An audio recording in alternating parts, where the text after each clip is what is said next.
Bienvenidos y bienvenidas al conversatorio realizado con ocasión al lanzamiento de la edición 17 de Boletín Panorama Global, Ecuador Vínculos Internacionales. Permítame, voy a compartir la pantalla en este momento para poder visualizar nuestro boletín. Aquí tenemos a nuestro boletín Panorama Global, Ecuador Vínculos Internacionales, con un análisis especial sobre la guerra de Ucrania. A continuación, el embajador Hernán Escudero nos va a presentar el índice del boletín.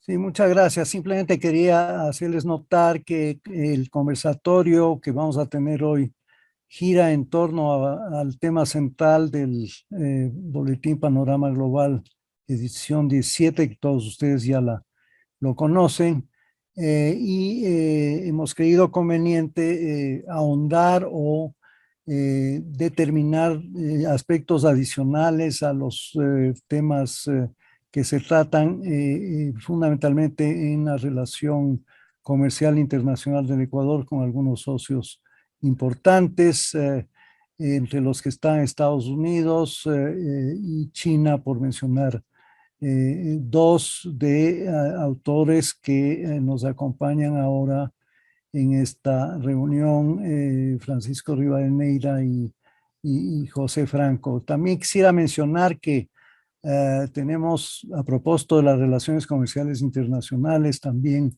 un artículo del ex viceministro César Montaño sobre el Ecuador y la comunidad andina, y también algo importante sobre el proceso de adhesión del Ecuador a la OMC.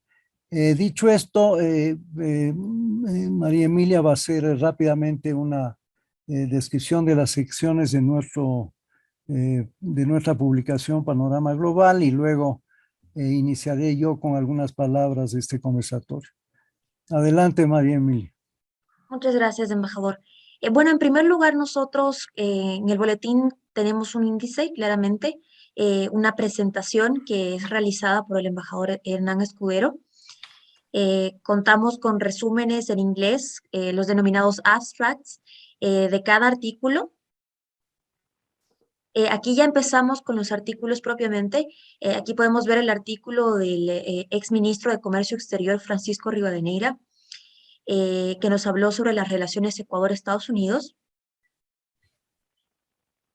Tenemos a José Franco con el año del tigre y del tigrillo, especificándonos sobre la relación de Ecuador y China. También tenemos al embajador Marcelo Ávila con la relación Ecuador-Japón.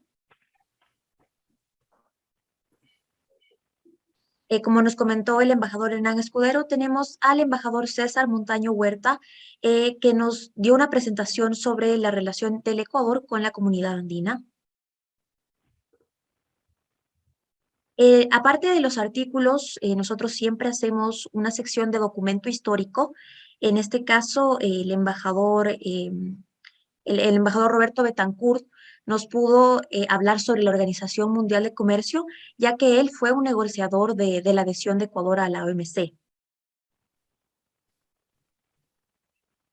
Aquí tenemos la sección de entrevistas. En la ocasión de hoy, el embajador Mauricio Montalvo Samaniego nos habló sobre temas de política exterior el 16 de marzo de 2022, y pues aquí pueden contar con el link que les llevará netamente a la entrevista completa en YouTube. Aquí tenemos la sección de otros temas. En esta ocasión, el embajador Hernán Escudero nos presentó un análisis sobre la guerra en Ucrania y el rediseño del orden geopolítico. Tenemos a Natalia Encalada, docente y coordinadora académica de la Escuela de Relaciones de la UID, que nos presentó su análisis sobre el Día Internacional de la Mujer, Historia y Actualidad. Finalmente tenemos al embajador Gonzalo Salvador Holguín, con el proceso para la extensión de la plataforma continental en las Islas Galápagos. También contamos con una sección de reseñas. En este caso, la doctora Fanny Grijalva hizo una reseña acerca del libro del rector Gustavo Vega, En torno a la universidad, capítulos que se le olvidaron a Carlos Cueva Tamariz. Finalmente tenemos la sección de Ecuador Global, en donde detallamos aspectos relevantes de la política exterior del Ecuador, y también algunas interacciones diplomáticas del presidente y del canciller de la República. Listo, bueno, les recordamos que el conversatorio de hoy tendrá una extensión de tiempo de 45 a 60 minutos y cada participante tendrá un tiempo aproximado de 5 minutos para dar su ponencia. Muchas gracias. Ya. Bueno, muchas gracias nuevamente, bienvenidos a todos. Simplemente para añadir que por el pedido de Francisco vamos a un poco alterar este orden que lo hice yo y comenzaría Santiago, luego Francisco, luego José y al final Javier. Naturalmente cada uno de los autores de los artículos en el boletín 17, si me refiero a Francisco y a José, pueden referirse a cualquier tema que esté en sus artículos o cualquier cuestión adicional que estime pertinente o actualizar lo que tengan a bien sobre esa relación. He visto que ha habido una gran acogida en general del panorama global 17 y de los artículos, particularmente de los dos queridos amigos que están en esta presentación que vamos a hacer y estamos haciendo el día de hoy. ¿Cuál es el propósito de estas presentaciones? Bueno, es destacar los temas del panorama global, ahondar en ellos y si es posible sacar cierto tipo de conclusiones, ¿no? Les aprecio mucho la presencia de todos ustedes y dicho esto, pues comenzaríamos inmediatamente después de indicarles que me parece interesante que hagamos algo diferente a lo usual en los conversatorios, que tengamos una ronda inicial de 5 o 6 minutos y luego abramos un espacio de preguntas internas entre nosotros, ¿no? Cualquiera de nosotros puede hacer una pregunta y a quien considere conveniente luego de la última intervención de Javier y hay una respuesta a eso y al final pues terminado este ciclo de preguntas y respuestas concluiríamos el conversatorio. Nuevamente mil y mil gracias y quisiera que comience Santiago. Como dije hace un momento es muy importante la iniciativa de diálogos de política exterior y por eso me parece que está muy vinculado a lo que vamos a tratar ahora. Así que adelante, Santiago, por favor. Muchísimas gracias, Hernán, por la invitación a este espacio. Igual, muchas gracias, Mil, y felicitaciones por el gran trabajo que siguen haciendo justamente con el SEI, del cual obviamente fui parte y me siento muy en casa con las invitaciones y con todo el trabajo que hacen en el SEI.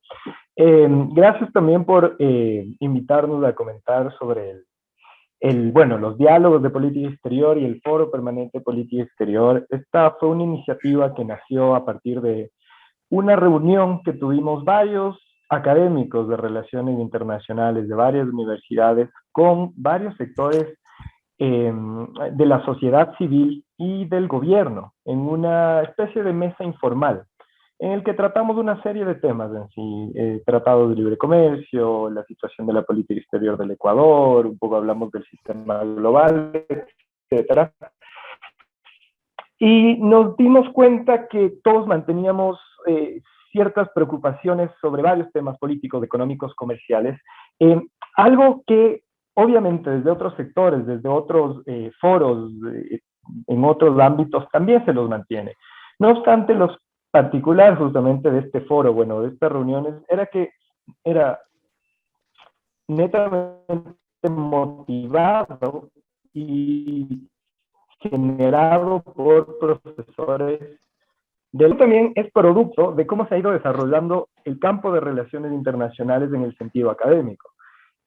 Hace algún tiempo sí se realizó un pequeño barrido de cómo se han desarrollado justamente el tipo de enseñanza, relaciones internacionales y quienes justamente se han adscrito a esta disciplina desde hace algún tiempo. Y hasta los años 90, pues esto era un tema netamente propiciado por el Estado o justamente por la Universidad Central, que tenía una maestría en sí justo en relaciones internacionales, pero a partir de los años 90 con la aparición justamente de cátedras específicas y sobre todo de escuelas de relaciones internacionales en el país, esto empieza a modificarse. Entonces, 30 años luego nos damos cuenta que ya tenemos un cuerpo colegiado, no podría decir que lo suficientemente maduro, pero en sí un cuerpo colegiado que ya está integrado para poder dar ciertas respuestas desde la sociedad civil, desde la academia, y a su vez plantear ciertas preocupaciones al manejo de política exterior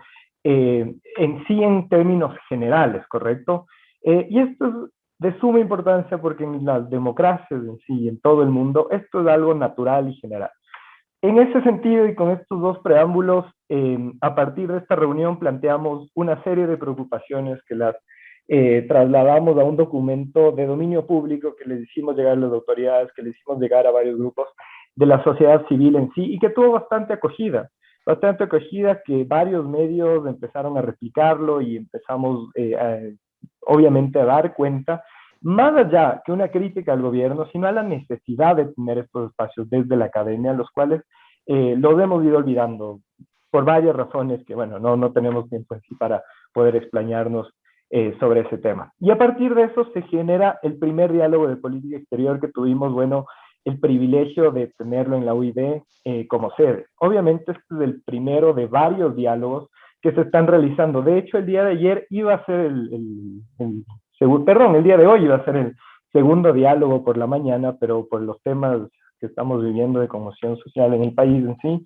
pues se traslada al próximo lunes, y esto es netamente en cuestiones económicas y comerciales en sí, que ya también se los haremos llegar las invitaciones y todas las cuestiones, pero por estos temas se han complicado en sí. Entonces, estos diálogos, si bien son el resultado visible, lo que está detrás es justamente este foro permanente de política exterior, que al final no es otra cosa que un cuerpo colegiado resultante de esta expansión en la Academia de Relaciones Internacionales Ecuatoriana, que hace y cumple la función que cualquier cuerpo colegiado en una democracia funcional hace, que es motivar conversaciones, que es justamente generar diálogos, generar propuestas. Cuando hay una política pública la cual no esté yendo en el camino más correcto, pues es justo y necesario que ésta se dialogue y si es necesario transformarse, pues se transforma. Solo para terminar en sí, pues las primeras preocupaciones y planteamientos que nosotros realizamos fueron en temas comerciales sobre el manejo que hemos tenido y más que nada sobre el tipo de indicadores que estamos utilizando en las políticas públicas del exterior, en la política exterior, para poder para poder plantear justamente los resultados para el país. En este sentido, lo que planteamos fue que los indicadores que estamos utilizando para aperturismo comercial no son los más adecuados y eso es en cosas que podríamos trabajar. Hacemos mea culpa desde la academia que esto también es responsabilidad nuestra, que nosotros también tenemos que trabajar desde nuestras investigaciones en generar dichos instrumentos, metodologías de indicadores. El segundo tema fue, bueno, creo que eso fue lo que más impacto tuvo y fue bastante conocido, fue la ley DAF que que sí estaba negociando el Senado estadounidense y que nosotros la presentamos acá y todas las cuestiones. Entonces, eso también fue una preocupación más. No nos enfocamos en términos de soberanía ni tipo de estas cuestiones, sino nos enfocamos en las posibles repercusiones que esto pudiese justamente tener con otros socios estratégicos del Ecuador, porque al parecer estábamos generando, no directamente, pero sí con nuestras acciones, una posible alineación activa, algo que dentro de nuestra política exterior nunca ha sido característico dentro de nuestro Estado.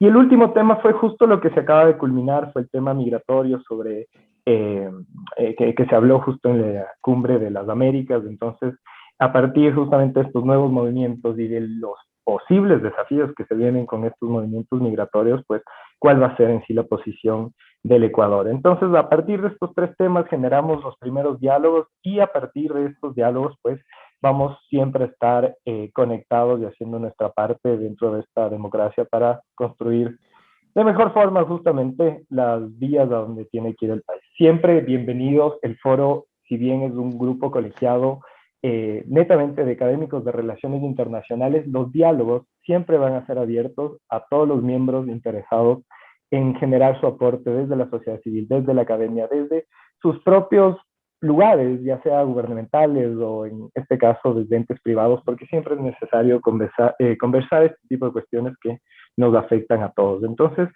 eso básicamente es lo que hacemos en el foro, lo que estamos sacando adelante y este proyecto que, como les dije, pues están invitados siempre para poder ser parte. Entonces, muchísimas gracias, Hernán, también por este espacio para poder comentar un poco más sobre el tema del foro permanente y sobre los futuros diálogos de política exterior. Muchas gracias, Santiago. Antes de darle la palabra a Francisco, quería mencionar que estuve presente en el primer diálogo y realmente me pareció, además de una iniciativa muy importante, una presencia que realmente pocas veces se ve en la academia. Estuvo el canciller, estuvo el vicecanciller, estuvo el ministro de Comercio Exterior y amigos académicas de la talla de Grace Jaramillo, por mencionar uno de las amigas académicas que estuvo presente. Así que nuevamente muchas gracias, Santiago, y felicitaciones. Francisco, por favor, adelante. Bueno, muy buenas tardes con todos los presentes de manera virtual. Antes que nada, un cordial y afectuoso saludo, querido embajador Escudero, y de nuevo muchas gracias por su gentil invitación para poder aportar y participar en esta linda iniciativa que tienen ustedes. A través de usted también un cordial saludo a la Universidad Internacional y a sus autoridades. Un afectuoso saludo a los amigos presentes, a José Franco, a Javier Rosero, a Santiago, a Fanny, a María Emilia, a María Virginia, a todo el equipo de la universidad que le acompaña a usted, querido embajador. De mi parte, pues muy contento de haber podido contribuir con el artículo relacionado al estado básicamente de las relaciones comerciales entre el Ecuador y los Estados Unidos. Rápidamente, en base a lo que escribí, todos sabemos que Estados Unidos como país es el mercado más importante para el país. Tenemos una oferta exportable muy amplia de productos, de alimentos, productos de la agricultura, de la agroindustria, pero también manufacturas e inclusive servicios que exportamos de ese mercado. Es un mercado que va a seguir tendiendo a crecer y tenemos que estar presentes. La hipótesis siempre mía ha sido, no existe tal cosa como Estados Unidos, el mercado, sino es una serie de mercados que giran alrededor de polos económicos importantes y la presencia del Ecuador está concentrada solo en algunos de ellos. Entonces, la posibilidad de crecer en otras áreas de los Estados Unidos es sustancial. De ahí en la agenda está el tema de la renovación del sistema general de preferencias. Estamos a la expectativa de que se pueda lograr eso rápidamente. Varios productos, como ustedes saben, dependen de eso. Inclusive, entre los nuevos están las rosas, que eso fue un éxito absoluto digamos, del periodo anterior presidencial, de haber logrado que se ingrese en el SGP las rosas, un producto muy importante en las exportaciones hacia los Estados Unidos, pero seguimos pendientes de la renovación y ojalá se haga todo el ejercicio de cabildeo desde el lado del Estado, conjuntamente con el sector privado, como se ha hecho en el pasado, para lograr que eso se logre renovar rápidamente por el Congreso norteamericano. Ya está hecha una parte, falta una de las dos cámaras que lo haga y ojalá eso avance. Por otro lado, está lógicamente este interés que hemos tenido desde hace ya mucho tiempo de poder tener un acuerdo comercial que permita previsibilidad, transparencia, en el largo plazo, seguridad jurídica entre las partes. Ese es un tema más complejo, habrá que ver a la final si es factible o no ahora con los demócratas en el poder. El presidente Biden y su entorno ha dicho, o por lo menos ha transmitido el mensaje de que no quieren ellos priorizar la firma de acuerdos de libre comercio. Recuerden que el Partido Demócrata se ha movido más hacia la izquierda en los últimos años, entonces hay una parte del partido que es contrario a los acuerdos de libre comercio, pero hay que insistir, yo creo que hay que insistir, y como usted bien lo mencionó hace un rato, embajador Escudero, estamos en una coyuntura favorable para eso. Al respecto, quiero mencionar algunos aspectos que creo que se deben complementar con relación a lo que yo escribí en base a la actualidad.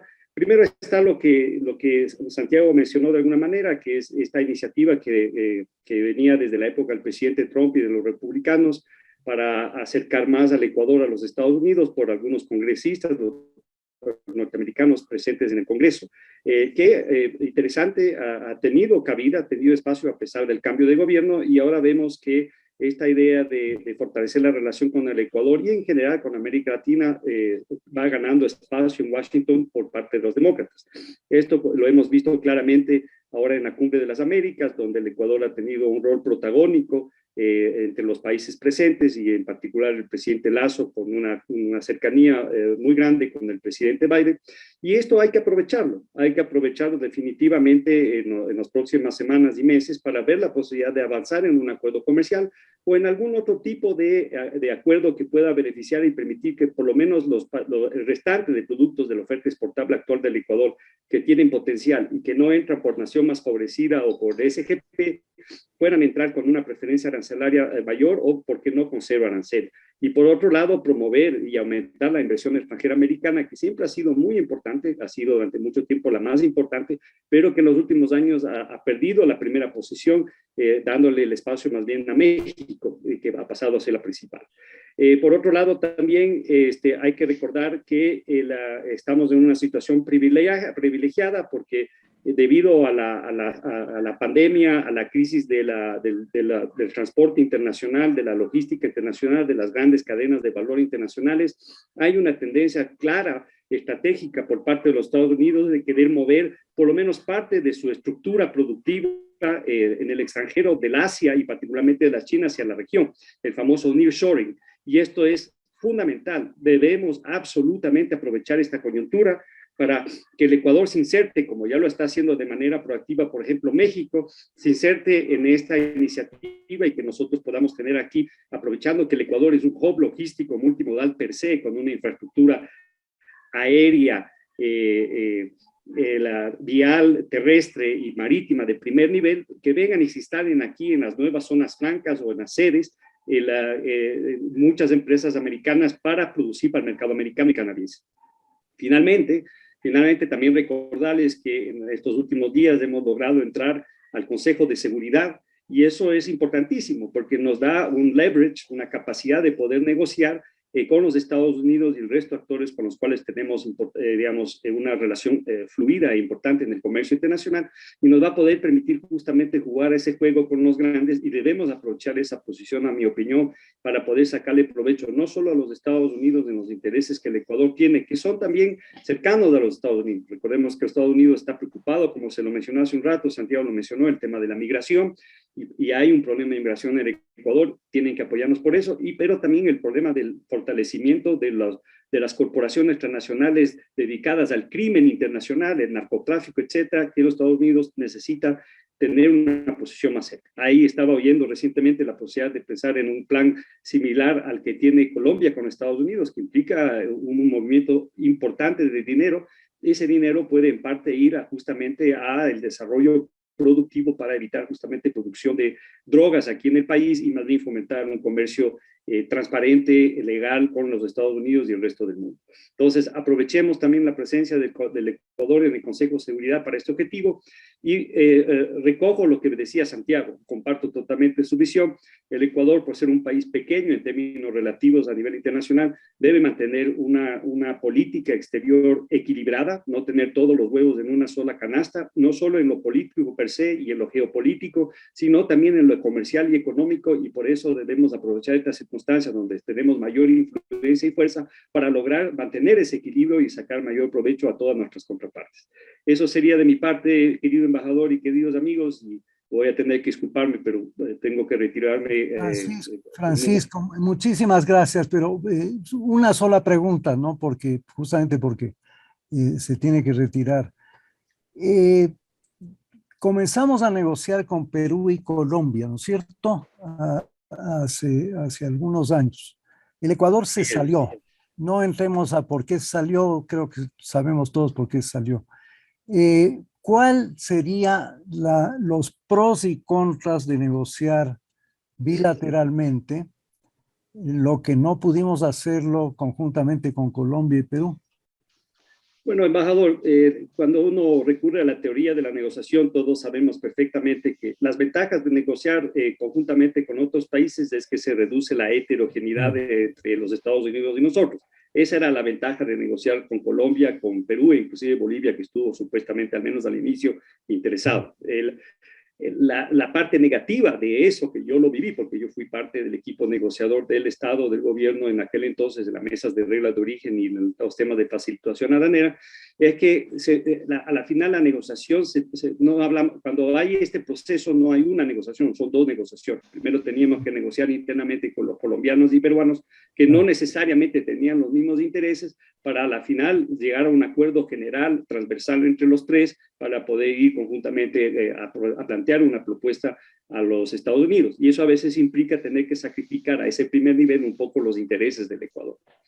Eso yo lo diría. Ahora, para cerrar, yo creo que estamos muy cerca, nunca habíamos estado tan cerca políticamente y de parte de Estados Unidos de poder llegar a ese objetivo. Yo pienso que hay que plantear una estrategia parecida a la que usamos con la Unión Europea cuando yo era ministro de Comercio Exterior, en el sentido de que no deberíamos sentarnos a negociar de nuevo de cero, sino coger lo que, volver a lo que se negoció en aquel entonces. Tal vez revisar, porque obviamente ha cambiado la realidad en tantos años, algunos elementos de las mesas que ya se cerraron y concentrarnos en lo que faltaba, que era básicamente propiedad intelectual, el tema de acceso al mercado, en particular de bienes agrícolas desde la perspectiva del interés del país, sobre todo defensivo, y poder, yo creo que eso se podría cerrar rápidamente. Ahora, habrá que ver si finalmente los demócratas están abiertos a esa opción. Francisco, muchísimas gracias por su participación, su contribución, su artículo. Esperamos que no sea el último, ya le pediremos oportunamente alguna otra importante contribución. Muchísimas gracias y un abrazo. Encantado, embajador, y de mi parte, sabe el respeto y aprecio que le tengo a usted y a la universidad, a Pepe y a los amigos de la universidad. Cuenten conmigo en lo que ustedes puedan requerir con mucho gusto. Y felicitaciones de nuevo por esta magnífica iniciativa. Muchas gracias. Un abrazo, Francisco. Gracias. Gracias, Francisco. Hasta luego. Hasta luego. Hasta luego. Bueno, muy bien. Vamos a continuar. José, por favor. Bueno, muchas gracias, Hernán. Un saludo a Javier, a Fanny, a María Emilia, a María Virginia y a Santiago por esta oportunidad. En mi caso, me correspondió hacer el artículo sobre las oportunidades comerciales y la oportunidad de un tratado de libre comercio con la China. Y entonces, en mi artículo, lo que hago es empezar haciendo referencia a la visita, ¿cierto?, del presidente Lasso a su homólogo chino, y a los 2 o 3 temas que considero fueron los de mayor y vital importancia. El primero, al que los llamo de alguna manera los temas calientes, ¿no?, que son el tema de la deuda que tenemos con China, que si mal no recuerdo bordean los 7-8 mil millones de dólares, y las condiciones, lógicamente, de pago y de repago de esa deuda, incluyendo, ¿no es cierto?, la contragarantía, por llamarlo de alguna manera, de la entrega de petróleo como parte de las condiciones negociadas por el gobierno de Correa.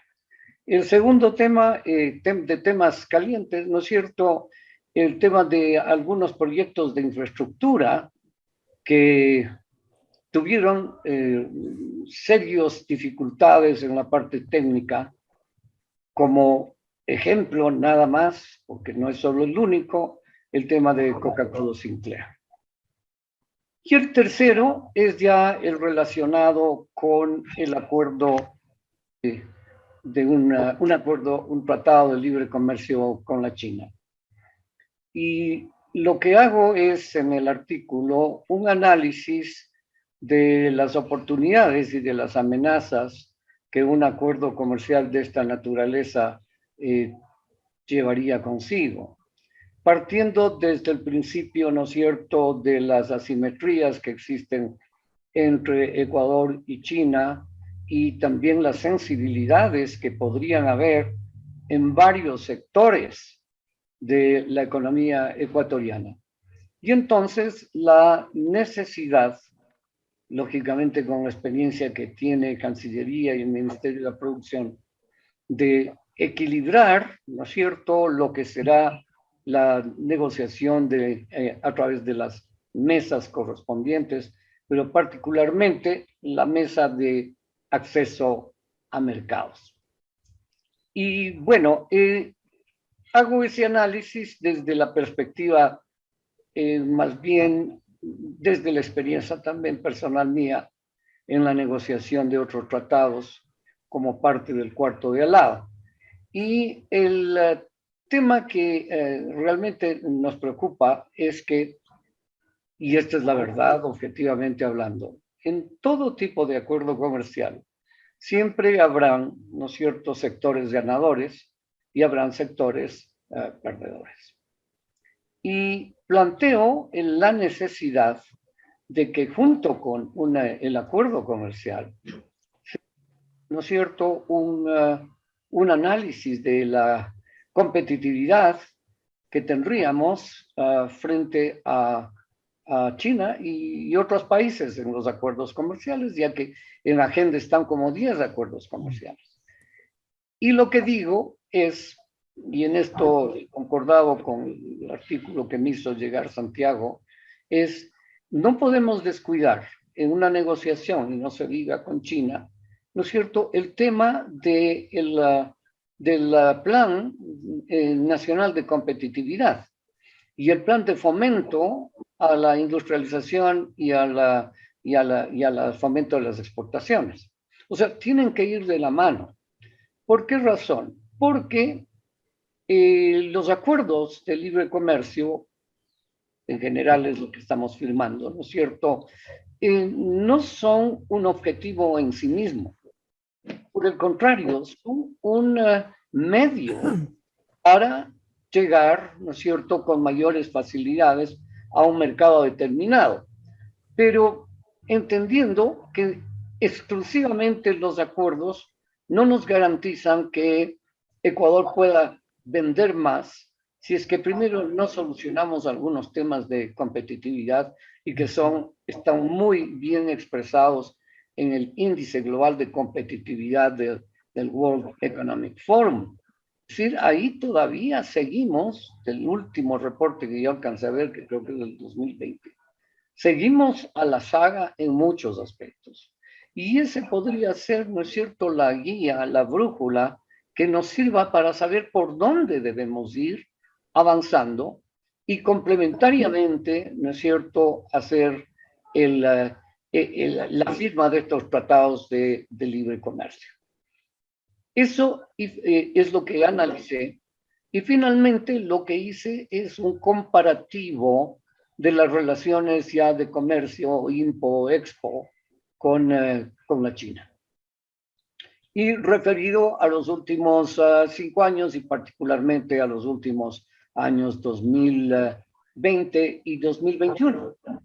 Y los resultados que hay ahí son bastante interesantes.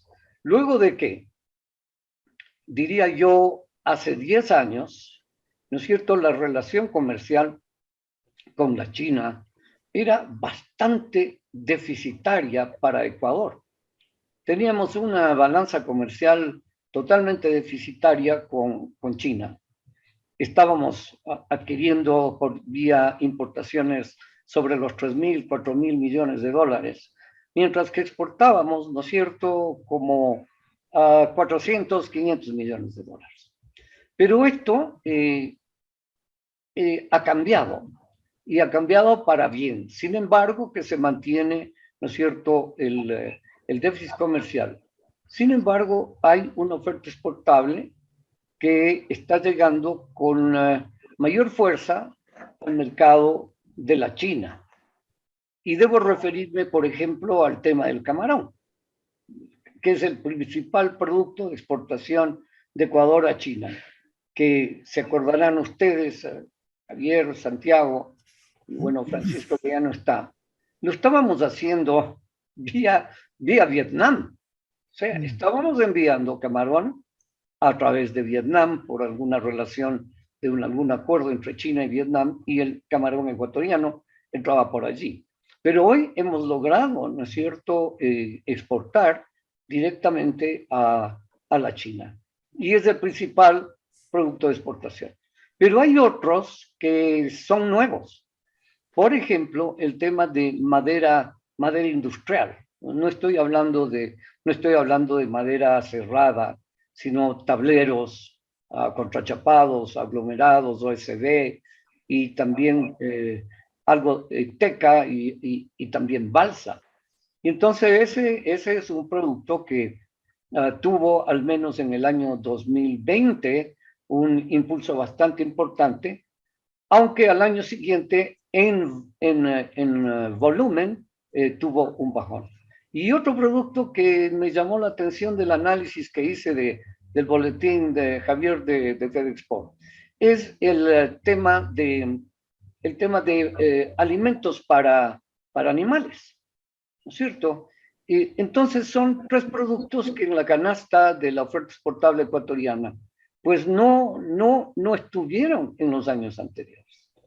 Y ahora, vuelvo y repito, aun cuando mantenemos, ¿no es cierto?, un déficit comercial que creo que está por el orden de los 412 millones de dólares, la relación comercial, ¿verdad?, es más sana. La relación comercial, yo diría, un poco se ha equilibrado, sin llegar a ser lo que tenemos, por ejemplo, con Europa, en donde, al contrario, tenemos una balanza comercial positiva. Con Europa sí tenemos permanentemente, hemos tenido permanentemente una balanza comercial positiva. Entonces, el artículo hace un análisis cuantitativo de cuáles son los valores de importación, de exportación, balanza comercial. Y hay un dato muy curioso, y es que ya China es nuestro principal proveedor. China es nuestro principal proveedor en equipo, bienes de capital, maquinaria, tecnología. Y ya al último boletín que tiene FedExport, que me parece que es marzo-abril del 2022, China aparece como nuestro principal proveedor. En este marco de acción, lógicamente, aparecería de primera que es importante lograr un acuerdo comercial, ¿verdad?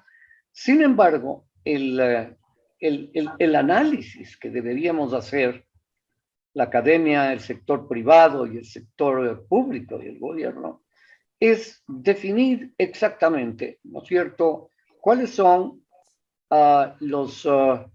las oportunidades y las amenazas. ¿Cuáles son los potenciales sectores que podrían tener dificultades al enfrentar la competencia china? Porque como se sabe, esto es un toma y daca, ¿no? O sea, no es que solo nos abren el mercado, sino que nosotros también tenemos que abrir el mercado a la China. Y derivado de eso, para finalizar, derivado de eso, habría que prepararse, como digo, con una agenda paralela de competitividad que permita a los sectores que menos se podrían beneficiar o que tendrían amenazas en un plan de competitividad para poder superar esas dificultades. Y por otro lado, para aquellos sectores que tienen mayor potencialidad, toda una estrategia de promoción de exportaciones. Eso en términos generales, Hernán y queridos amigos y amigas, en cuanto al artículo que me tocó en suerte escribir. Muchísimas gracias, José. Creo que has ampliado con algunos datos muy, muy interesantes. Yo al final, después de las palabras de Javier, tengo alguna pregunta para hacerte. Vamos a ver si nos da el tiempo. Muchísimas gracias. Javier, por favor, un gran gusto, un honor que el vicepresidente de FedExport esté en este conversatorio. Adelante, por favor. Embajador, muchas gracias. Al contrario, el privilegio y el gusto es nuestro. Nosotros creemos, solamente para empezar, que esta iniciativa que ustedes están liderando de la discusión de los temas de relaciones internacionales, en este punto, en esta arista, lo que se vincula con la parte comercial es extremadamente fundamental. Nos parece que la academia tiene mucho que decir y el aporte que se puede generar en estas discusiones que obligan a que podamos detener hacia una mayor reflexión y pensar, repensar, reconstruir, generar mejores ideas y propuestas para el desarrollo de la política, en este caso comercial, y de la política exterior, en un sentido más amplio del país, siempre es extremadamente importante. Así que nosotros felicitamos mucho el esfuerzo de ustedes. Nos agrada mucho que tengamos cada vez más voces que puedan conversar de cuál es el futuro y la perspectiva de la arista comercial en un país que cada vez necesita mucha más vinculación con el mundo. Así que a través suyo, nuevamente, embajador, a toda la universidad, el equipo que está por detrás y lógicamente toda la federación, cuente con toda la federación como una institución más para poder difundir estas ideas. Ahora, de manera muy rápida y concreta, digamos, yo quisiera posicionar 3 elementos, sobre todo haciendo notar que toda esta discusión, me parece a mí, si es que podemos utilizar términos futbolísticos, ya que estamos tan cercanos al Mundial, nos obliga a parar el balón un momento para poder, digamos, replantear cuál es el marco de la cancha. Y claro, nosotros veníamos de una temporada como país, me refiero, en donde durante varios años se cuestionó mucho la necesidad de la apertura comercial. Lógicamente, me parece que lo que la opinión pública necesita entender en este momento, y ahí el rol de la universidad es importante para ayudarnos a traducir en términos que sean mucho más amigables hacia la sociedad y, como decía, hacia el ojo público, de por qué es necesaria la apertura comercial. Nosotros, en las discusiones internas que hemos tenido, hemos planteado con mucha claridad de que hay un efecto, primero, de impacto macro, en el sentido de que el esquema en el que vivimos, si el 94% de la población, por no decir la totalidad, aprueba convivir en dolarización, tenemos que entender que ese sostenimiento viene de la mano con la capacidad de generación de las divisas y una fuente sostenible en el tiempo de generación de divisas, dado que la inversión extranjera directa, por los temas que ya se han comentado en este foro, todavía no es lo suficientemente fuerte en un entorno amigable para poderla traer, viene de las exportaciones y esencialmente las exportaciones privadas. Por lo tanto, eso le ha consolidado al sector exportador del Ecuador como la primera fuerza de generación de divisas en el país, por encima de las transferencias, por encima de la inversión, por encima de exportaciones petroleras. Entonces, ese creo que es un elemento muy importante, porque la dinámica que fluye al interno del país depende mucho de esa cantidad de divisas que trae la exportación. Segundo, ¿por qué la apertura comercial? Porque, claro, tenemos un rezago, definitivamente, en nuestros cálculos y ya vemos con mucho agrado, además, que incluso medios de comunicación, el propio gobierno, etcétera, se han tomado este dato que lo generamos en FedExport, de que en este momento 4 de cada 10 dólares que el Ecuador exporta están cubiertos por preferencias arancelarias derivadas de acuerdos comerciales. Si uno compara ese mismo indicador en relación a lo que tienen nuestros competidores directos de la región, como por ejemplo Colombia, Perú, Chile, Costa Rica o incluso México, a pesar de que ellos tienen una vinculación directa con Estados Unidos, ellos tienen cubierto 9 de cada 10 dólares por la red de acuerdos comerciales que tienen suscritos con el mundo. Entonces, claro, finalmente, si nosotros hacemos una reflexión interna y decimos, a ver, a un inversionista, ¿cómo le convencemos de poner su proyecto productivo aquí, sabiendo que definitivamente la capacidad de extrapolar sus productos hacia afuera es mucho más ventajosa en Colombia o en Perú, porque pueden viajar libremente por el mundo sin tener que enfrentar aranceles y eventualmente barreras pararancelarias que se reducen con la suscripción de acuerdos comerciales? Y finalmente, claro, porque la fortaleza que tienen las exportaciones de abrir posibilidades, de expandir posibilidades para las nuevas iniciativas empresariales, para generar más empleo, es algo que la exportación tiene como un catalizador que probablemente se hace un diferenciador respecto a cualquier otro sector. La capacidad o la experiencia, por ejemplo, que nos transmitieron desde nuestros colegas en Perú de cómo transformaron sectores que tradicionalmente eran sensibles hacia hacerlos potenciales, sensibles en el sentido de que nunca querían hablar de apertura de mercados y hoy, por el contrario, buscan nuevos mercados a través de transformación productiva, era justamente de la mano de una agenda muy robusta de apertura de mercados hacia afuera con una agenda comercial activa. Eso involucra, lógicamente, lo que hemos discutido ya aquí, quienes me han antecedido en la palabra, de no solamente acuerdos comerciales, sino una serie de instrumentos que los vamos a abordar. Entonces, esto deja 3 primeras reflexiones que yo dejo sobre la mesa y después con mucho gusto podemos profundizar. Número uno, necesitamos una línea de política clara, de consenso, me parece a mí, para que el país pueda enfocar esfuerzos en la apertura de mercados que significan una oportunidad relevante para poder crear escala.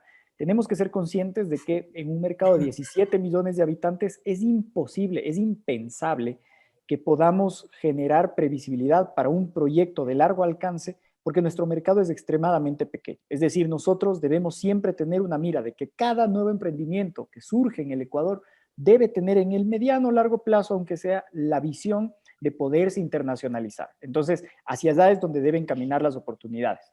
Ahora, dicho eso, claro, la instrumentación de las negociaciones, de los acuerdos comerciales a los cuales nos estamos enfocando, tienen que asegurar entonces, si es que todos estamos de acuerdo con esa primera premisa, que el acceso a mercados tiene que garantizar dos condiciones. La primera, que debemos asegurar condiciones absolutamente preferenciales para la oferta exportable actual, pero también para la potencial. Si nosotros tenemos una capacidad de ir generando nuevos productos, sobre todo, por ejemplo, en la parte de agroindustria, por citar uno de los ejemplos que ha despuntado a partir de la pandemia con mayor dinámica, entonces es evidente que tenemos que apuntar hacia los dos lados. Y finalmente también equilibrar esas condiciones de competencia para las industrias que no son complementarias, sino competitivas, en el caso de Corea, China, México mismo, ahora que se está discutiendo bastante, y voy a profundizar en unos 30 segundos un poco más adelante, es que puedan acoplarse a las nuevas características que va a tener el mercado una vez que entre en vigencia el acuerdo comercial. Lo interesante dentro de esto es que nosotros tenemos que ir agotando ciertas instancias. Y los acuerdos comerciales en su propia construcción y dinámica de negociación tienen las propias herramientas para que los sectores se vayan acoplando de manera progresiva y paulatina. Y eso ya depende también de la astucia, experticia, la estrategia que se puede generar al interno del equipo negociador público soportado por el equipo privado que está en el cuarto adjunto, en este esquema de consulta, básicamente, que nosotros desde FedExport en el año anterior ya lo reactivamos y que hoy está ampliamente utilizado en esta nueva agenda de negociaciones. Entonces, lo que queda claro es que con ese rezago del que hablamos no es posible perder más tiempo. El segundo elemento es que en una perspectiva un poco más amplia, queridos colegas, el mundo está enfrentando una reconfiguración de las cadenas de valor y de aprovisionamiento después de la pandemia.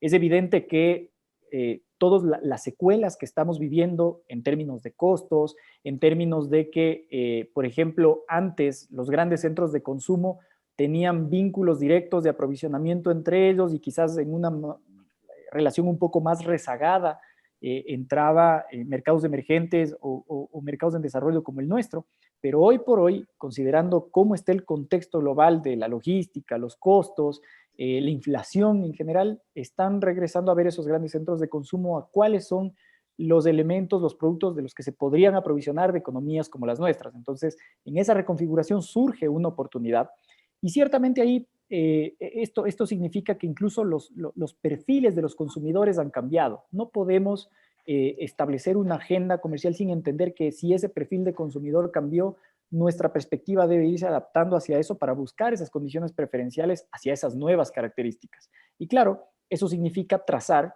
estrategias diferenciadas. Por ejemplo, sabemos que nuestra oferta manufacturera tiene un amplio potencial profundo en Centroamérica, cosa que, por ejemplo, no le ocurre a los productos de la oferta tradicional. Ellos están mucho más enfocados en los centros globales de consumo, como Asia, China particularmente, Unión Europea, Estados Unidos, productos premium que tienen un nicho de mercado mucho más alto, orgánicos, por ejemplo, que sabemos que pueden estar en Canadá, Japón, en Suiza, en los países del EFTA, toda la parte de los escandinavos, entonces, donde hay mayor capacidad de consumo y mayor capacidad de premio por esa calidad mucho más particular que tienen nuestros productos. Entonces, insisto, digamos, hay estrategias que pueden ser diferenciadas, que necesitamos ir enfocando, o más bien focalizando en función de cómo queremos ir apalancando nuestra oferta exportable a esa edad.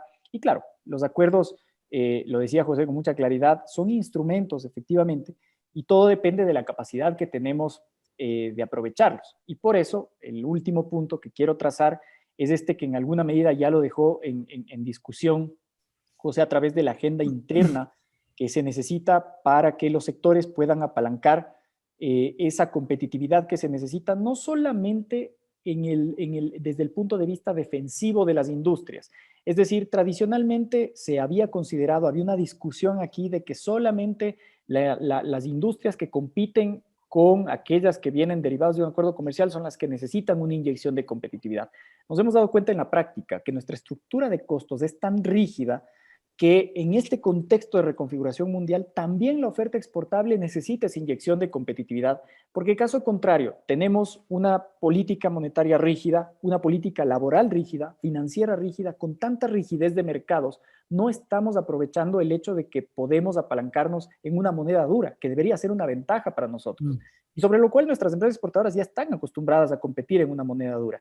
El problema es que necesitamos flexibilidad en los otros mercados, como el laboral, por ejemplo, el financiero, por ejemplo, para justamente poder aprovechar la rigidez, la disciplina que requiere mantener una política comercial, una política monetaria fuerte, o esta flexibilidad en la política comercial que enfoque justamente los nuevos mercados. Y ahí me refiero a lo que estamos viviendo en este momento con México, para cerrar estas primeras reflexiones, es que nosotros entendemos claramente que lo que ocurre hoy con México es un acuerdo que rige estrictamente para lo bilateral. Y esa es una confusión que me parece que al nivel académico al que tenemos aquí, muy fácil dejarla en claro. Mucho se ha vendido de que lo que estamos haciendo ahora con México es tal cual lo que, o digamos, aparte de ser el requisito para acceso a la Alianza del Pacífico, que es un bloque de integración, finalmente se debería trasladar de la misma manera. Nuestra posición ha sido más clara en el sentido de que vamos por partes. Si hay que hacer un acuerdo comercial con México, fijemos esas condiciones que de manera bilateral nos van a beneficiar a los dos, y es por eso que ustedes habrán escuchado que una posición que incluso ya ha adoptado el gobierno es que justamente si no garantiza una de las dos condiciones que yo mencioné al inicio, que es preferencia absoluta para la oferta exportable actual y potencial, entonces es un acuerdo que no es conveniente para el país, y nosotros seguimos con la agenda en el resto de cosas porque no tenemos tiempo que perder. El hecho de que tengamos una oportunidad importante en la Alianza del Pacífico no puede sacrificar o rezagar otros elementos del resto de la agenda que estamos emprendiendo con Corea, con China, con el propio Estados Unidos, que no deja de ser nuestro principal mercado de exportación, las posibilidades de modernizar el acuerdo comercial con la Unión Europea, del cual tenemos una experiencia espectacular en términos de exportación. Ninguna empresa quebró por efectos del acuerdo con la Unión Europea, pero por el contrario, les puedo asegurar de primera mano que en la Federación hemos tenido más de 130 nuevas empresas que empezaron a exportar nuevos productos a la Unión Europea. Entonces, el hecho de cómo podemos capitalizar todas estas oportunidades, sin duda, viene de la mano de un primer trazado de la cancha muy estratégico de con quién nos queremos relacionar, en qué condiciones, cuáles son las líneas rojas que estamos dispuestos a aceptar, pero sobre todo dónde están los mercados relevantes en donde por su propia dinámica la propia oferta exportable necesita empezar a apalancarse. Todo nuestro esfuerzo debería estar volcado en esos grandes centros de consumo que ahora pueden hacer que la realidad de la exportación se revierta para hacernos crecer a tasas de 2 dígitos todos los años. Estados Unidos, Japón, Asia, Canadá. Entonces, digamos, desde esa perspectiva, me parece ya para cerrar la intervención que en general la política comercial del país ha tomado una dirección en el sentido positivo. Obviamente necesitamos organizar algunos elementos, hay una institucionalidad que ir construyendo a la par de esto. Hay necesidades de decisiones de política interna que se tienen que ir adoptando para que se vayan acoplando a estas nuevas condiciones de la apertura de la agenda comercial, pero lo que no podemos hacer, en nuestra opinión, embajador, es retroceder en todo el camino que durante años nos ha relegado de la posibilidad de empezar a ganar mercado cuando peruanos, colombianos, chilenos, lo hemos demostrado en diversos estudios, han ganado ampliamente mercado en los últimos 10 años justamente por el hecho de que han acompañado los acuerdos comerciales de estrategias de diplomacia sanitaria, promoción comercial, de estrategia de inyección interna de reducción en estructura de costos que les permiten proyectarse mejor. Así que nuevamente, embajador, le agradezco mucho por el espacio, espero haber sido lo suficientemente didáctico, quedo muy atento a las preguntas. Muchísimas gracias, Javier, muy importante el punto de vista, sobre todo que estaba yo pensando en una de las preguntas sobre la negociación en México, porque hay inclusive una declaración oficial del ministro Prado indicando que pues naturalmente si es que hay una inflexibilidad por parte de México en dos de nuestros productos de estrella como tradicionales, como el banano y el camarón, pues no cabe ceder en eso, ¿no? Sería imposible. Y los argumentos que se han puesto son clarísimos. Tenemos que seguir adelante independientemente de que sea la llave, digamos, para profundizar nuestra relación con la Alianza del Pacífico, porque al final de lo que se trata es de establecer relaciones comerciales, tratados de libre comercio, fórmulas similares con la mayor cantidad de países, ¿no? Ese es el gran objetivo, de tal manera que lo que quería simplemente indicar es, y voy a abrir el ciclo este de preguntas, no sé, creo que María Emilia quería hacer una pregunta, es que estamos grabando este coloquio, este conversatorio, y luego lo vamos a divulgar por las redes sociales en unos días más. Así que abro este espacio de preguntas. María Emilia, por favor. Bueno, muchísimas gracias a Javier, a José, a Santiago por sus ponencias, estuvieron excelentes. Lo que yo quisiera preguntarme o preguntarles a ustedes, aprovechando que estoy conversando con excelentes sabios de de relaciones internacionales y del comercio exterior, es que, ¿qué pensarían ustedes sobre esta decisión que me parece que tomó ayer Lazo sobre detener el comercio con Rusia? ¿Cuál sería su análisis sobre esto y qué apreciaciones tendrían ustedes? ¿Quieres formular una pregunta directamente a alguien en particular o en No, general? no en particular, en general creería que sería un análisis bastante breve por cada ponente, si se podría, embajador. Bueno, yo no he leído, yo no leí explícitamente eso del presidente Lazo. Seguramente se refiere al contexto de lo que está ocurriendo desde hace más de 3 meses en la agresión injustificada de Rusia a Ucrania. Eso nos ha afectado en términos de exportaciones, de hecho, ¿no? Pero no por nosotros, sino por la situación Claro, de ayer, Rusia ayer y el Ucrania. presidente Lazo en un tuit inclusive dijo que había conversado con Zelensky y que habían llegado a esto, justamente por el mantenimiento de la paz, que iba a detener el comercio con Rusia. Me pareció una decisión súper interesante de analizar. Claro, desde el punto de vista político es una postura nuestra de derecho internacional que no puede ser otra, evidentemente, ¿no? La tradición histórica del país en defensa del derecho internacional, los principios civilizados de la comunidad internacional, el no uso de la fuerza, la no adquisición de territorios por la fuerza, que es muy sensible desde el punto de vista de la historia del Ecuador. De tal manera que eso es muy claro. Ahora, nos ha afectado evidentemente nuestras exportaciones, ¿no?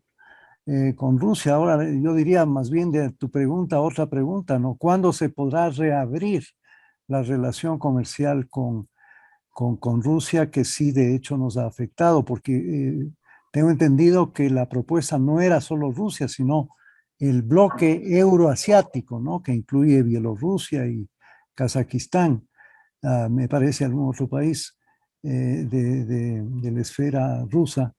Y entonces, eso es una pregunta abierta, ¿no? Yo personalmente creo que el conflicto va a durar un buen tiempo. Este año seguro y posiblemente más, porque las posibilidades de una negociación diplomática no se ven en el corto plazo. Y inclusive la situación militar es cambiante, ¿no? Y no se sabe hasta qué punto la OTAN y Estados Unidos va a seguir suministrando apoyo logístico, equipos, etcétera, inteligencia a Ucrania que sea susceptible de tener esta invasión, porque evidentemente hay una asimetría desde el punto de vista del poder militar entre la Federación Rusa y Ucrania. Nos afecta no solo a nosotros, ¿no? Yo creo que esto ha afectado al mundo entero. Parte del incremento del valor de algunos productos, de algunos cereales, por ejemplo, del propio precio del petróleo está directamente ligado a la situación del conflicto ruso-ucraniano. ¿Alguien más quiere hacer un comentario sobre esto? Santiago. Santiago. Gracias, Hernán. Y Mili, bueno, a ver, oficialmente no se ha cerrado en sí todo el tema, y de hecho esto es parte de ciertas uniones a un repudio internacional, a lo que nos comentaba Hernán, el tema de las agresiones. Pero sobre todo creo que está haciendo referencia a un tuit que solicita el presidente ucraniano que Ecuador, como nuevo miembro no permanente del Consejo de Seguridad, se alinee justamente al tema para frenar todo este tipo de agresiones que las conocemos. Y en ese sentido, justo hace cuánto, hace unos 2 meses creo que escribí un artículo en el que decía que esto iba a pasar, y ahí creo que Ecuador tiene que ser muy hábil para no caer en ningún tipo de un posible alineamiento activo, porque acordémonos de algo, que la política exterior, nosotros tenemos que aprender a empezar a aprender a designarla justamente a largo plazo. Entonces, no podemos ahorita generar tampoco desde una posición que podamos mantener cuestiones que en 50, en 70 años nos puedan afectar de esta manera. Entonces, hay que tener varios escenarios, y creo que esto es un ejercicio que dentro de la Cancillería ya tienen que empezar a hacer, de delimitar los posibles 10, 20, 30 escenarios que va a tener cada una de las decisiones y las votaciones y las abstenciones que vamos a tener en el Consejo de Seguridad, para ver objetivamente qué nos beneficia a mediano y a largo plazo, ¿no? Entonces creo que al final la responsabilidad que nosotros tenemos en el Consejo de Seguridad, y muchas de estas decisiones que van a venir directamente, hay que tomarlas con muchísimo tino, porque esto sí nos puede condenar en un futuro en sí a no estar en una posición tan favorable o neutral como si nos hemos manejado. Y bueno, yo también tenía una pregunta, pero no sé si más bien la hago ahora o terminamos de este cierre. No, puedes hacerla ahora y así seguimos comentando. Adelante, Santiago.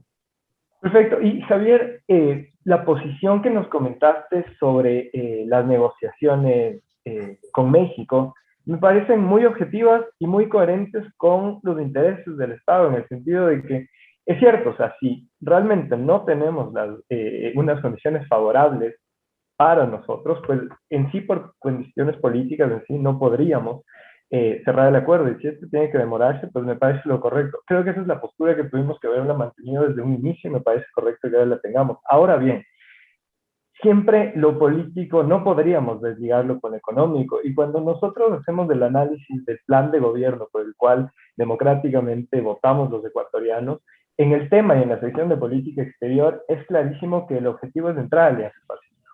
Mi pregunta es, ¿el costo político de un posible fallo en la negociación con México, de no entrar a Alianza del Pacífico, excedería justamente sus intereses objetivos, con el cual creo que entre nosotros entendemos que es lo correcto hacer y mantenernos, pero bajo, ya sabemos, en cuestiones políticas no hay cálculos exactos, y a veces esto puede mover otro tipo de cuestiones? ¿Cómo ves tú este tema, y dentro del coste político mantener justamente objetivas estos propósitos con las relaciones con México en sí? Yo quería acotar nada más lo siguiente. Voy a hacer una pregunta adicional tanto para Javier como para José, sobre un tema que los dos han mencionado, que es el de la competitividad. Estamos todos de acuerdo, conocemos el índice, estamos muy rezagados. ¿Cuál es el criterio que tienen los dos en relación a cómo el Ecuador a mediano plazo podría incrementar su competitividad, que es un factor absolutamente central en lo que estamos comentando? Eso es la pregunta que haría yo. Y mencionar simplemente, para terminar con el tema de la pregunta que hizo, el comentario de María Emilia y lo que acaba de decir Santiago, que coincido plenamente. Un país débil y vulnerable como el Ecuador, de miembro no permanente del Consejo de Seguridad, tiene que ser prudente y prudente.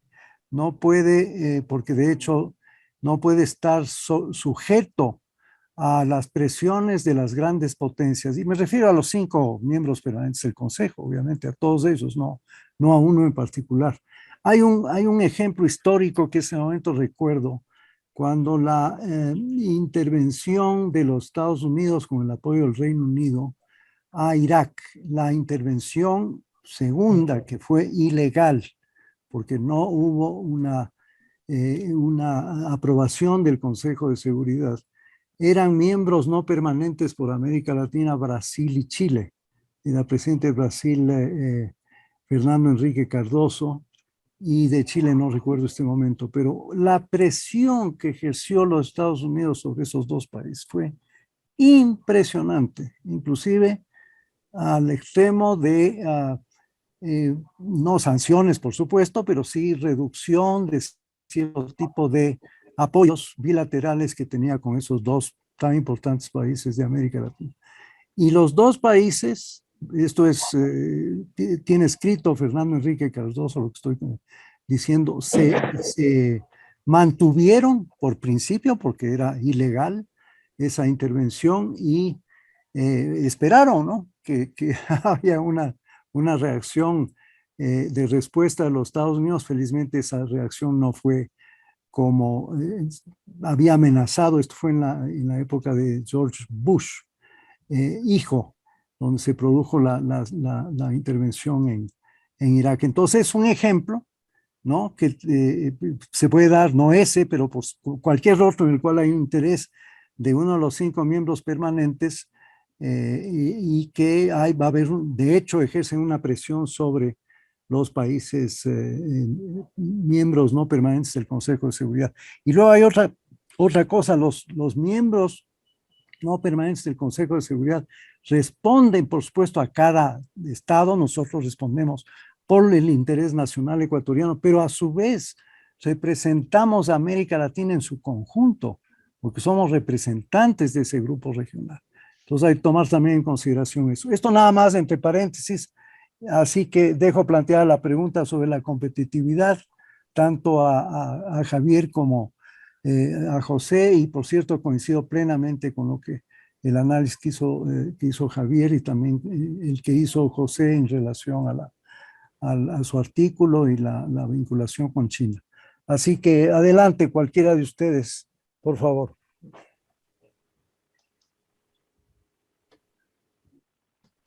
Y si ustedes están de acuerdo, no tengo problema en empezar. Sí, Javier, adelante. Adelante. Gracias. Javier. Gracias, embajador. Gracias, José. A ver, primero respecto del comentario de lo que, de este relacionamiento de declaraciones que se dieron entre los dos presidentes de Ucrania y Ecuador. Finalmente, el contexto que ha aclarado hoy el canciller es que no necesariamente significa esto una disposición de detener el comercio con Rusia. Ustedes habrán visto, creo que lo han recogido bastante bien en algunos números anteriores. Nosotros tenemos una conexión muy importante en términos de comercio con productos, sobre todo de la oferta agrícola con Rusia. El caso del banano, el 98% del banano que se consume en Rusia es ecuatoriano. En el caso del camarón, el año anterior habíamos desplazado ya a nuestro primer competidor más agresivo, que es India, es decir, mayoritariamente el camarón que se consumía en Rusia era ecuatoriano. Las flores enteramente también, en el caso de rosas, particularmente para los días festivos de Rusia, son ecuatorianas. Entonces, digamos, lo que nosotros siempre habíamos señalado es que la intensidad en el volumen que tenemos de comercio en esos sectores con Rusia hace que sea prácticamente irreemplazable en términos de tratar de canalizar o diversificar ese mismo volumen en otros mercados, o al menos no se puede hacer sin sacrificar precios. Es decir, yo puedo poner la misma cantidad de banano que ponía en Rusia en Estados Unidos, pero lógicamente eso me va a desplomar el precio por la cantidad de banano que se consumía en Rusia, y esa tampoco es la idea. Entonces, lógicamente, desde una visión mucho más de relaciones internacionales, más desde el realismo, si es que ustedes quieren, mucho más pragmática, evidentemente me parece que los intereses del país van en la línea de lo que ustedes ya bien han comentado, en donde, digamos, la relación comercial, si bien hay intereses geopolíticos que se están jugando en este momento, se refiere más a que el Ecuador no haya privilegiado el vínculo comercial que tiene con Rusia para el pronunciamiento en defensa de los derechos humanos que ha planteado la Cancillería, y eso ya no es materia propiamente de nuestra federación, pero sí la parte de que lógicamente el comercio pueda seguir fluyendo con Rusia en la medida en la que los canales lo permitan. No olvidemos que lo que se definió hace más o menos un mes y medio, un par de meses debe ser, es que los alimentos, lógicamente, al igual que medicinas, víveres de primera necesidad, se mantienen fuera de las sanciones y por lo tanto nosotros seguimos ingresando y tratando de retomar la mayor cantidad de vínculos de negocios, justamente porque además el sector bananero está pasando una situación bastante compleja. Pero en términos macro, yo quisiera dejar esos puntos sobre el tema Rusia. En el tema México particularmente, efectivamente se ancló mucho la negociación de México con Alianza del Pacífico. Es evidente que ese es uno de los requisitos. Es evidente que el Ecuador puede apalancarse mucho en la proyección de esquemas de integración comercial, justamente para tener un marco de reglas que permita no solamente comerciar entre los países que están al interno del bloque de integración, sino que la idea era proyectar hacia terceros mercados, y eso me parece que es lo natural, entendiendo que hay un rol mucho más gravitante en la economía mundial de los mercados asiáticos. Sin embargo, eso no puede comprometer de ninguna manera el hecho de que México tenga naturalmente, con esto que estamos conversando, y no digo ningún misterio, tenga una posición negociadora mucho más fuerte, porque ellos lo que están asumiendo es, bueno, al menos desde el sector privado, no me consta desde el público, pero lo que yo sí he percibido desde el sector privado es, si tú quieres entrar a la Alianza del Pacífico, hay un peaje que tienes que pagar, y ese peaje que tienes que pagar es un costo de una negociación que no necesariamente puede atender el 100% de los intereses del Ecuador, y eso es algo que nosotros evidentemente no estamos dispuestos a aceptar, porque finalmente la agenda, como señalé al inicio, la agenda comercial del Ecuador, el enfoque está en otros mercados que no necesariamente nos vinculan con una urgencia en esta misma negociación. Así que creo que ha sido muy bien acogido este mensaje ya por nuestro equipo negociador y por el ministro, tanto así que ustedes han visto en las últimas entrevistas de los últimos días, el ministro ha dicho, bueno, si a la final sobre la mesa no está lo que necesitamos de la oferta exportable del país, pues simplemente el acuerdo no se suscribe. Y nos parece que así tiene que ser, y con esto cierro mi idea, por un elemento esencial para nosotros. Hay un tema de principios de negociación que terminan generando precedentes que, si bien son referenciales, o sea, no quiere decir que lo que yo le di en la negociación a la Unión Europea se lo tengo que dar tal cual a Europa, perdón, a China o a Corea o a Estados Unidos, pero indudablemente sabemos que ya en la práctica misma, en la mecánica de funcionamiento de la negociación, esos referentes cuentan y pesan mucho. Y desmarcarse de esos referentes puede ser mucho más costoso. Entonces es por eso que nosotros creemos que ese principio se tiene que respetar. Yo llegaría inicialmente hasta ahí, embajador. Perfecto. El tema de la competitividad, José, que mencionaste tú, ¿cuál crees que deben ser las prioridades ya en el caso ecuatoriano? Bueno, yo creo que hay varios niveles en el campo de la competitividad, ¿no? Por ejemplo, habría que definir exactamente lo que es la competitividad sistémica, que está más bien relacionada a los aspectos, ¿no es cierto?, de todo el país. Decirte algo, si es que en el índice global de competitividad vemos que nuestras dificultades, nuestras debilidades están en el tema de tecnología, en el tema de infraestructura, etcétera, etcétera. Habría que desarrollar, y de hecho yo supongo que sí se lo está haciendo, porque existe el órgano y existe, ¿no es cierto?, la estructura del sistema ecuatoriano para la competitividad. Entonces, el tema sistémico iría por todo esto que compete al país. Luego de eso, podría trabajarse en un tema de competitividad sectorial, atando esto a la firma de los acuerdos comerciales, ¿cierto? Porque efectivamente se necesita para cada uno de los acuerdos comerciales, digamos el sector metal mecánico, ¿no es cierto?, que tiene posibilidades. El desarrollo de una agenda, ¿no es cierto?, interna de competitividad para ese sector. Y lo mismo para el tema agroindustria, acuacultura, etc. Y luego estaría el nivel meso, que sería el desarrollo de una agenda de competitividad más bien regional. Es decir, ya a nivel de ciudades, a nivel de provincias, el desarrollo de sus propias agendas de competitividad como soporte, ¿no es cierto?, a la primera y a la segunda categorización. Entonces, por allí creo que se puede, ¿no es cierto?, ir formando en lo que compete al área que yo conozco, es trabajar en las agendas de competitividad para las empresas que de alguna manera podrían tener ventajas, ¿no es cierto?, competitivas, o empresas que tengan debilidades en la negociación de un acuerdo comercial como el que estamos hablando con México, en donde, por ejemplo, va a ser complicadísimo trabajar competitivamente hablando con México en el sector automotriz. Entonces, y vuelvo y repito, tiene que ir acompañado la negociación de acuerdos comerciales con las agendas internas de mejoramiento de la competitividad. Ahora, haciendo un poquito mención a lo que Javier comentaba del tema de la Alianza del Pacífico. Efectivamente, sería una pena que no lo logremos hacer debido a una posición de intransigencia de México, ¿no es cierto? Sin embargo, digo yo, lo más importante desde mi punto de vista, ¿cierto? Puedo estar equivocado, del ingreso a la Alianza del Pacífico no era tanto el comercio con Chile, con Colombia, con Perú, con los cuales ya tenemos acuerdos, Claro. ¿cierto? Y sino más bien esa visión geoestratégica respecto al mercado del sudeste de Asia. Todo lo que es este triángulo del Pacífico, ¿no es cierto? El arco del Pacífico, perdón. Allí era donde yo veía, ¿no es cierto?, muchas oportunidades de negociar luego en bloque Alianza del Pacífico con ASEAN o con el último, el RC, Es el Transpacífico. el Transpacífico, ¿no? Y este que se acaba de formar, que es se me escapó, pero creo que es el Transpacífico, pero con una visión impresionante. Son 13 países que representan el 50% del PIB mundial y el 50% del comercio internacional.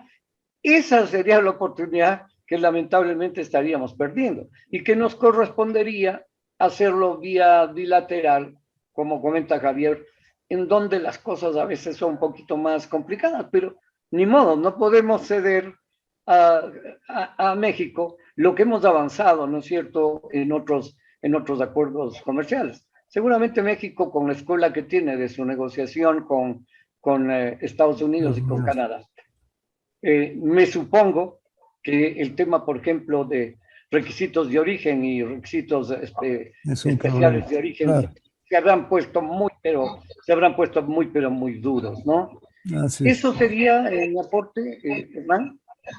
De acuerdo, muchas gracias. Si hay alguna pregunta adicional, pues tenemos unos minutos más. Yo simplemente quiero, antes de cerrar este tan importante conversatorio, solo a manera ilustrativa, es algo mientras les escuchaba, que recuerdo que el último país de la CAN que negoció un acuerdo bilateral con México, que es lo mismo que estamos haciendo ahora, nosotros fue el Perú.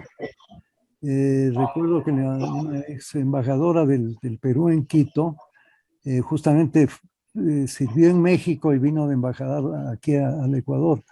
Y me mencionó, recuerdo, eso fue hace unos años atrás, que fue una negociación muy dura. Naturalmente, el caso del Perú, la oferta exportable es distinta a la nuestra, puede haber ciertas similitudes, es una economía más grande, etcétera, pero sí recuerdo que me dijo que la negociación fue muy complicada, que al final lograron llegar a un equilibrio y firmaron, ¿no?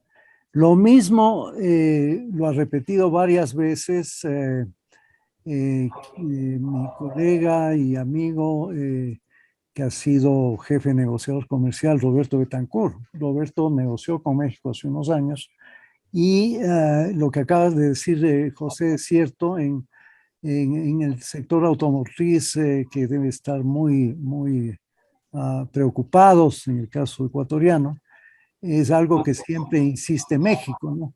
Ahora, si México insiste en el sector automotriz, ¿qué va a pasar con China cuando entremos en la negociación con China, por poner un ejemplo? Así que hay enormes dificultades, ¿no? Pero ponía el caso del Perú porque sería simplemente en términos académicos, estoy hablando, ¿no? Interesante analizar cómo negoció el Perú y hasta dónde llegó en la negociación con México y qué se dio, a pesar de las diferencias estructurales y oferta exportable entre los dos países, ¿no? Es simplemente un comentario estrictamente académico para ya ir terminando en esto y pues agradecerles mucho la presencia, Javier, muy importante, esto lo vamos a divulgar, lo sé, más adelante en las redes sociales, esta grabación en los próximos días y creo que va a tener una muy importante acogida. Se han dicho cosas muy importantes. Todos los que han participado, creo que esto es un valor agregado a lo que pretendimos hacer en el número 17 de Panorama Global. Y de alguna manera lo que vamos a hacer, María Emilia, es incorporar este conversatorio con un enlace en nuestro número 18 de Panorama Global, que lo estamos ya trabajando y que va a versar sobre una evaluación del primer año de gobierno del presidente Lasso desde diversos ángulos, ¿no? No solo política exterior, sino política, economía internacional y otros aspectos. Muchas gracias, Javier, José, Fanny, Santiago, muy importantes tus presiones, María Virginia, María Emilia, muchísimas gracias. ¿Quieres decir algo, Santiago? No, solo aplaudiendo y agradeciendo el espacio. Ya, muy bien. Muchas Bueno, gracias con todos. muchísimas gracias a todos, un abrazo, muchas gracias nuevamente a todos. Seguimos en contacto. Hasta Muchas luego, gracias. muchas gracias. Hasta Gracias, luego.